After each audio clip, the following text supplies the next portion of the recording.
चोली में तोरा चुलबुली रिकॉर्डिंग स्टूडियो दरभंगा। 500 के नोट के डीजे निखिलेश राज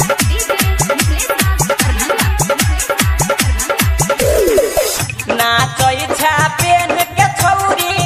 नाचै छापेन के छौरी कपड़ा तू छोट गे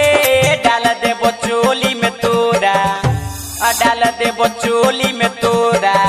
500 के नोट गे डाल देबो चोली में तोरा 500 के नोट गे डाल देबो चोली में तोरा डीजे निखिलेश राज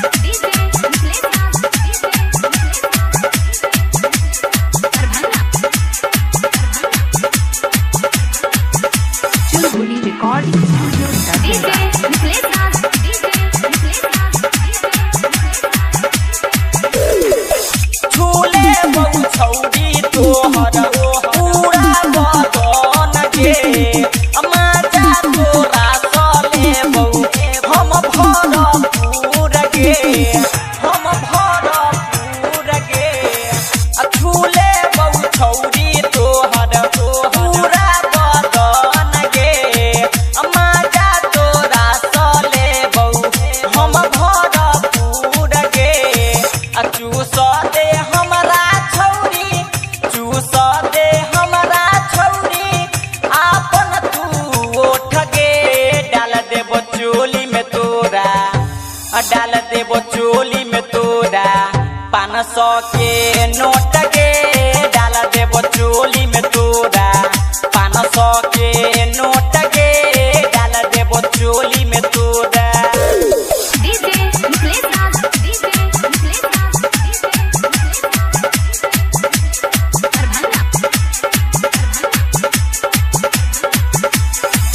चुलबुली रिकॉर्डिंग स्टूडियो दरभंगा। चोले नहीं दे बहु छौरी तोहर मन मानी गे अधाइरा दे बहु छौरी तोहर पूरा जवानी गे पूरा जवानी गे चोले नहीं दे बहु छौरी तोहर मन मानी गे अधाइरा दे बहु छौरी तोहर पूरा जवानी गे मिथल से प्यारा सोनी के मिथल से प्यारा सोनी के कोना सब तू चोट गे डाल देबो चोली में तोरा डाल देबो चोली में तोरा 500 के नोट गे डाल देबो चोली में तोरा 500 के नोट